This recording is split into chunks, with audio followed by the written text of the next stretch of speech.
Hello and welcome to Good Words, the Geek Embassy's video series on how to write well. I'm your host, Regina McMenemy, and I'm here today with author Evan Graham. Hello. Evan and I have been talking about lots of different topics. We did a whole series on characters, and now we're starting a new series on literary devices. Our first episode was on imagery and images. So if you haven't seen that one, make sure to check that out as well. Today, we will be talking about symbols. And symbols, not symbols like on drums, not that kind of symbols. Had to put that in there. Of course. Not that kind of symbols, but symbols as objects of representation. Metaphor. We can do metaphor too. We can do symbols and metaphor together. So let's talk about symbols and metaphor. So what is a metaphor? Well, we kind of talked about last time about the use of imagery and how that kind of helps to paint a picture of a setting or an environment in a story. And symbology and metaphor, it's all about kind of taking that and applying it to a thing that it isn't. Right. That would be how I would kind of define it. Like, say that again, but more slowly. It's applying it to a thing that it isn't. Like, it's like if you're talking about, I don't know, if you say like a man is big and burly like a bear, like obviously he's not actually like a bear, but he has some traits that are common with a bear, like he's hairy and large and could potentially be dangerous if it's necessary. Like, it's the idea is essentializing an aspect of a person or a thing or a whatever, depending on what the story is, and kind of comparing it to something else that is more kind of relatable to the specific thing you're trying to go with. Like, and a lot of that comes down to what kind of imagery you want to establish for this person or this thing or this setting or whatever you're going to do it for.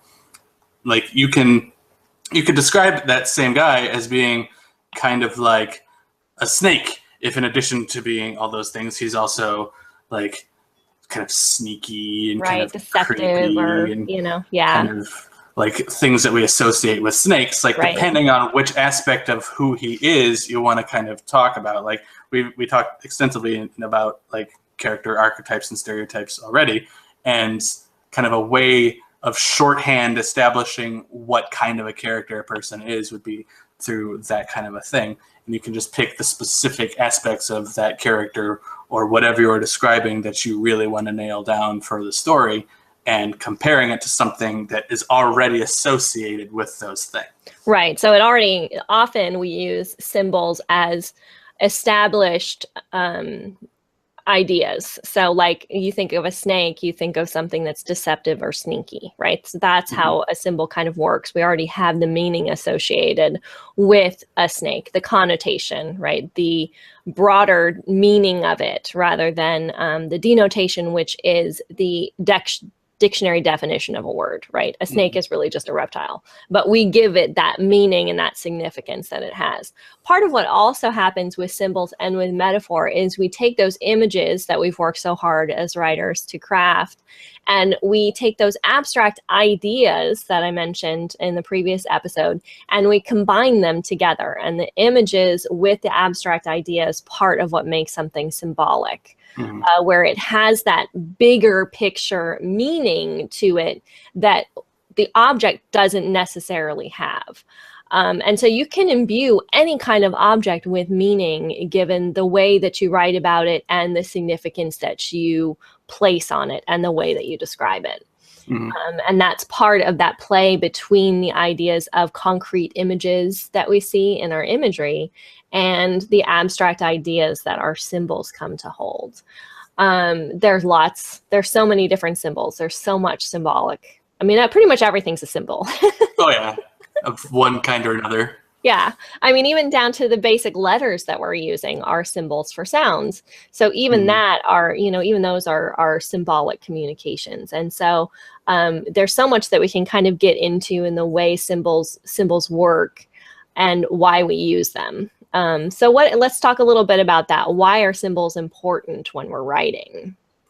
Well, symbols, like I said, they're kind of a shorthand. Like, it's, instead of going on and on about how this person is deceptive because he's always lying to people and he did this one thing this one time that was really extra skeevy, and like going off on all this. There was this one time at band camp, you know. Yeah, like if you're going into like all the specific nitty-gritty details of why this person is not trustworthy, then that takes a long time and isn't really necessary. Right. When you can just say he's like a snake, because like we already know what that's like. We get that. Everybody's had an interaction with somebody that they felt, you know, slighted by or something, and then they latch on to that significance and that experience, and they bring that experience into the writing. Yeah. And it also, like, a lot of symbology is dependent on your culture of where you're from. In fact, most of it is.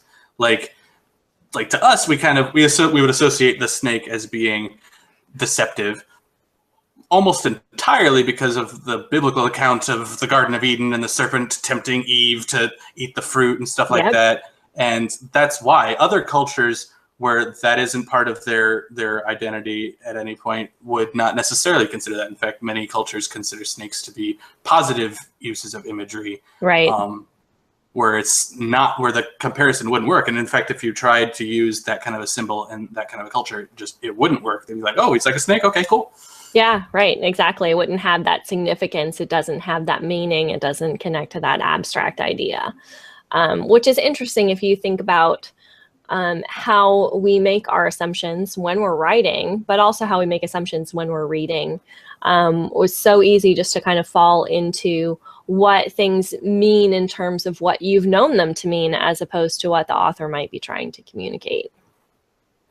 And there can be a danger too of getting into cliche with your symbology if it's too often used. Like comparing somebody to a snake is kind of cliche because it has been done many times. It's very it's kind of too easy almost. So a lot of the time it's worn out. When you try, and it's not that specific either, because since it's been used so much, it kind of becomes just shorthand for a deceptive person. But you can sometimes do better. If you want to say this guy is specifically deceptive because he likes to steal stuff from people, like you could say he's kind of like a magpie. Like that's not quite as well done, because like that's a creature that's known for like taking shiny things and hoarding them and stuff like that. So that's more of a specific example of the particular kind of nasty that he is. And I think the more specific you can be in your symbology, the more effective it'll be, because people will be like, oh yeah, he's just like that. And then instead of just being like, okay, he's that kind of character. Right. Yeah. I think it's, again, I mean, we said this in the last one with imagery, right? You can kind of overdo imagery. You can overdo symbols too. Oh yeah. You can very easily get lost in making it symbolic, which I find to be one of the things that happens often with novice writers. Yeah. Because they're trying to communicate these big ideas in these ways. And so they jump into, oh, I'm going to make everything a symbol and everything's going to have this second meaning. And that works a little bit. But when you get too much of it, it becomes overwhelming. And then it ends up where you lose the potency of a good symbol. And also, if you're not really especially skilled at using symbols, you can send mixed messages too. Like if your symbology is too broad in nature and you're using tons of it, your story just becomes about everything. Right. So people don't know what they're supposed to focus on, because like you're drawing this analogy to Greek mythology, this analogy to this particular kind of animal, this pop culture reference and that other thing, and just all blending all together. Like, what am I supposed to make of this? Help me. I'm drowning in symbology. Yes. You don't want to make your reader drown. Don't be that person. Don't be that person. Don't be that author. Yeah, make sure when you're using symbols and metaphors where you have the idea of something standing for something else, because that's a metaphor, right? Where you have one thing taking the place of something else. Or no, am I getting confused with similes? I do that sometimes, where I get metaphors. Simile is the literal comparison, right? Where you would say his fingers were Simile sausages. is not the literal one. That's the one where That's the abstract one, and a metaphor is. Sausages. I swear to God, somebody taught me them wrong. Technically, a simile is a kind of metaphor because metaphor is the broader category. So Okay. If you want to get pedantic about it. Well, these are instructional, so we probably should be specific in we'll our. Try not to lead you astray. Right, exactly. As I'm often catching myself as a teacher sometimes saying, okay, make sure you have your facts straight before you communicate them to your students. So similes are part of metaphors, which are all part of symbolic language and are all devices that authors use as they're writing. So any last thoughts on those? I'm a big fan of symbolic use in general because I think it can be a way to make your story more powerful if you use it the right way. Like you can have your entire story be a symbol of something else. Yeah. If you want it to be. Like you can, if your story, if like the best stories should have deeper meaning than the words they contain, I think. So if you can make it so use of symbology, if you can make it compare to people's real life experiences or real life lessons that you want to kind of teach, use of symbology, I think, is one of the best ways to do that. Yeah, I think that's true. And I agree. I think one of the markers of something as great literature that moves beyond simply being good words on the page is where you can have that deeper meaning and where you have it crafted in a way where each reader has the ability to come up with an interpretation and put themselves in the story and get enough out of it. Very reader response answer for me right there, but I think it's important that people are able to kind of open and look and see within a story. That's how we derive meaning. So symbols can be very powerful that way. And like you said, whole stories can be, symbolic. The plot and the story and the people involved. So nothing is insignificant. True.